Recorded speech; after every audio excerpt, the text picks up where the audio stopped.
नमस्कार, स्वागत आहे सर्वांचं स्पाइस कन्या यूट्यूब चॅनलमध्ये। तर आज आपण बनवलेले आहेत चतुर्थी स्पेशल मोदक। तर हे मोदक बनवण्यासाठी आता आपण डायरेक्टली साहित्य आणि कृती पाहूया। तर त्यासाठी आपण 2 वाटी बेसन घेतलेले आहे। तर आपल्याला पाऊण वाटी दूध लागणार आहे आणि आपण ते दूध आता ह्या बेसन पिठामध्ये थोडंसं घालून हे मस्त बॅटर बनवून घेणार आहे। आपल्याला ह्याचं बॅटर बनवत असताना ही काळजी घ्यायची की याच्यामध्ये कुठल्याही प्रकारची गाठ तयार झाली नाही पाहिजे, एकदम स्मूथ बॅटर बनवायचे हे। आता हे बॅटर आपलं तयार होत आहे। पूर्ण पीठ मिक्स झालं पाहिजे, आपल्याला कुठेही त्याच्यामध्ये गाठ तयार झाली नाही पाहिजे। आणि दूध एकदाच घातलं तर मग हलवायला अवघड होईल, म्हणून आपण दूध थोडंसं घालून ते बॅटर तयार करून घेत आहे। थोडंसं घातल्यानंतर हलवायला पण सोपं जातं आणि गाठी पण बनत नाहीत। तर आपण दूध थोडंसं घालून बॅटर तयार करून घेतलेलं आहे।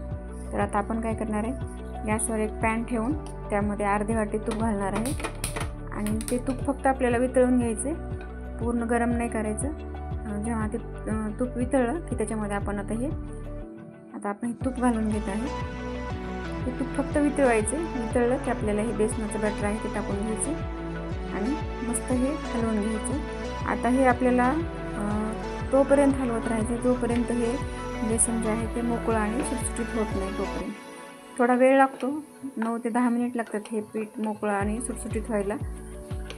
आपण हे पीठ आता छान भाजून घेत आहे।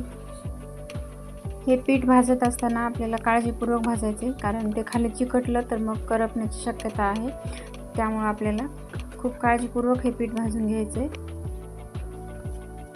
तर तुम्ही पाहू शकता व्हिडिओमध्ये दिसत आहे त्यानुसार आपल्याला पीठ भाजत राहायचे, कारण कंटिन्यू हलवत राहायचे तरच ते पीठ खाली चिटकत नाही, नाहीतर मग खाली चिटकलं की करपलेला वास आपल्या मोदकांना किंवा आपण बनवत असलेल्या लाडूला येऊ शकतो। या पिठापासून आपण दिवाळीसाठी लाडू पण बनवू शकतो आणि हवं तर तुम्ही ह्याला पेढ्याचा पण आकार देऊ शकता। तर आता आपण हे पीठ भाजल्यानंतर एका ताटामध्ये काढून घेतलेलं आहे। त्याच्यानंतर आपण 2 वाटी पाणी घालून, आपलं पीठ 2 वाटी होतं ना, तर 1.5 वाटीनी साखर घालून मस्त एकतारी पाक बनवून घेतलेला आहे। तर तो पाक आपल्याला चिकट होईपर्यंतच बनवायचा। आणि आता आपला हे पाक बनला की आपण त्याच्यामध्ये हे बाजूला काढून घेतलेलं जे बेसन पीठ आहे आपण भाजून ठेवलेलं, तर ते पीठ आपण याच्यामध्ये ॲड करणार आहोत। आता आपण हे पीठ ॲड केलेलं आहे। आता आपल्याला हे आपल्याला लाडू वळता येतील किंवा मोदक बनवता येतील, जसं टेक्स्चर पाहिजे तर तोपर्यंत आपल्याला हे भाजत राहायचे। तर आता आपण हे भाजून ह्याचं बॅटर परफेक्टली तयार झालेलं आहे आपल्याला मोदक बनवण्यासाठी किंवा लाडू बनवण्यासाठी।